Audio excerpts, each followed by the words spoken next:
Alright, ladies and gentlemen, we're back with part 2 of the Silver Eyes analysis. As I'm writing this, we've officially hit 200 subscribers, and I just wanted to say thank you to everyone that has subscribed to me after my Fnaf timeline video. I'll probably go back and flesh that video out one day, but for now, it's time to talk about Charlie and the gang and their adventures in Hurricane. Chapter 3. We begin this chapter with Charlie and Jessica peacefully sleeping in their motel room, but then they hear a loud knock at the door and get very startled. Jessica gets very annoyed that she has to go wake up and open the door, but she does it and their childhood friend Marla is at the door. Marla brushes right past Jessica and goes to hug Charlie. Marla is like a very jolly person and she is way too much for Charlie, she says. Especially in the morning because Charlie is very sleepy. I am also not a morning person. Marla was like the only childhood friend that Charlie kept talking to after everyone moved away. And Marla calls Charlie very pale and clammy, which may or not be foreshadowing to a certain reveal in the third book. If you know, you know. Marla's little brother Jason shows up wearing a Batman t-shirt. Nice. Charlie talks about how she hasn't seen Jason since he was a little baby. They mention that they have to go get breakfast in like an hour, and they let Jason watch some television while everyone gets ready. They then drive to the breakfast place and meet John, Carlton, and Lamar, who is like also a new guy, and he's like the straight man of the gang. They just talk and talk and talk and talk and talk, and there's like no story progression. It's just all world building. Like I understand that we're early in the book, but I just can't take any more exposition about this teenage girl reconnecting with her childhood friends. I just want to see the freaking murder bots, please. Scott Cawthon, just get to the robots already. They all yap and Jason sits there playing his Game Boy. I wish I was playing a Game Boy instead of reading this book. They just regurgitate what they were saying in chapter 1 about Michael being dead and everyone being sad and them going to the scholarship thing. They start talking about liminal spaces, and I guess this relates to FNAF because it's like Chuck E. Cheese or Showbiz, which like I guess a lot of people have nostalgia for those places. I do, I like Chuck E. Cheese. They start talking about the supernatural, and it foreshadows all the remnant shenanigans in the sequels. And there's a lot more exposition, and it drags on to the point where I'm slowly starting to question whether this is analysis or just a review at this point. John finally gets the bright idea to continue the plot and tells Lamar and Marla about how they went to Freddy's the previous night. Everyone agrees that they want to go back after the scholarship thingy. They go to the scholarship thingy, and Michael's parents yap about how they're very sad about their son being murdered. And then Carlton goes up and gives a speech about how Michael was a very good friend and whatnot.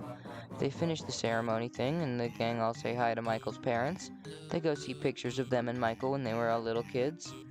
They all discuss how Michael was very good at drawing before he was brutally murdered. Jason, who's just been tagging along the whole time, begs for his Game Boy, and Marla gives him car keys so he can go get it. Everyone else does whatever, but Charlie and John decide to go back to Charlie's childhood home, even though they already did this in chapter 1. This entire chapter is just a rehash of the first one, oh my god. They walk over to the house and see that it looks exactly the same as it did in chapter 1. If they wanted to show Charlie going to her childhood home, either cut the bit from the first chapter or cut the bit from this chapter. Don't need another restaurant scene and another house scene in the same exact chapter.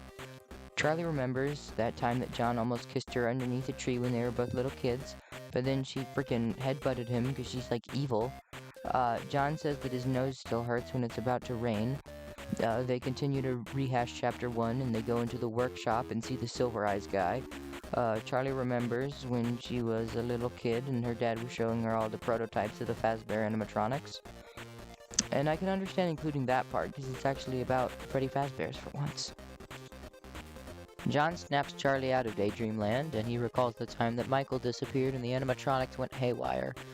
He tells Charlie that he saw Fredbear, but he doesn't know that it's Fredbear yet, and Michael, and then the Fredbear suit disappeared along with Michael, implying that John witnessed Michael getting kidnapped. Chapter 4. The gang all arrive at the mall and agree to break in like some trespassing little jerks yet again. They keep repeating stuff from the previous chapters. They threaten to feed Jason to Foxy because he's being very annoying. They notice the security guard and hide in one of the numerous abandoned stores at the mall. Jason notes that the guards saw them, but everyone tells him to shut up because he's being a very loud lad. There's strange romantic tension between Charlie and John, but then they move right past that and they start moving the shelf that blocked the entrance to Freddy's.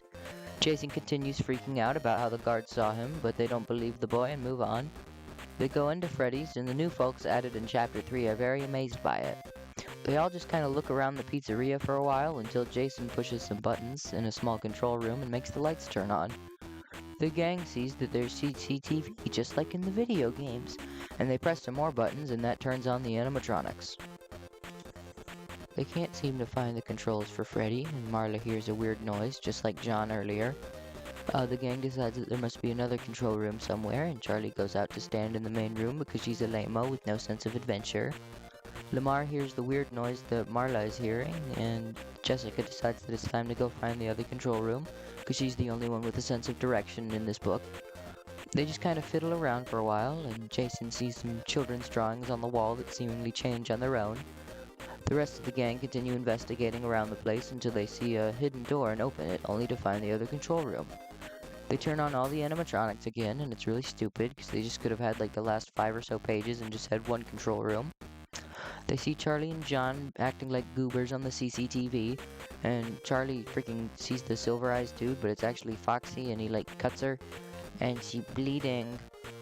The gang go to help Charlie, and then Jessica, and Marla go to the drugstore to get Charlie some bandages, and Marla cleans Charlie's wound, and then the chapter ends. I don't know how I'm going to finish this book. The pace is so slow that it's slowly degrading my brain. I'm going on vacation next week, so there might not be a new video, but maybe I'll find the time.